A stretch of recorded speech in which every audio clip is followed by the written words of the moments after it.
Hi, Morgan. This is Mary Jane Clark. I reviewed your resume and just have a couple of issues with it. It looks really good overall. I like the formatting. It's really easy to read. The only thing I noticed is there's a space between Madame Duluck, Artisan Chocolatier, and Sales Associate, but you don't have a space between that above there. So you need to get rid of that space. Other than that, that looks really good.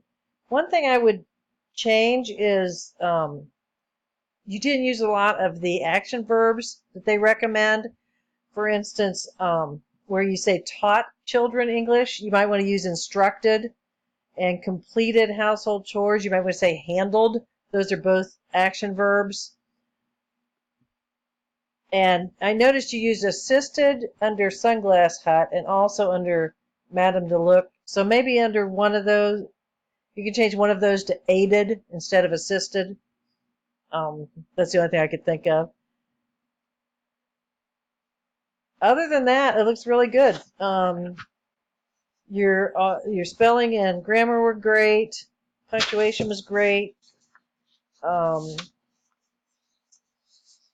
for your peer review, or for the rubric total score, I gave you an 11. The only thing I took off was the space there and some of the verbiage. Other than that, everything looked good. So good luck. Hope you do well.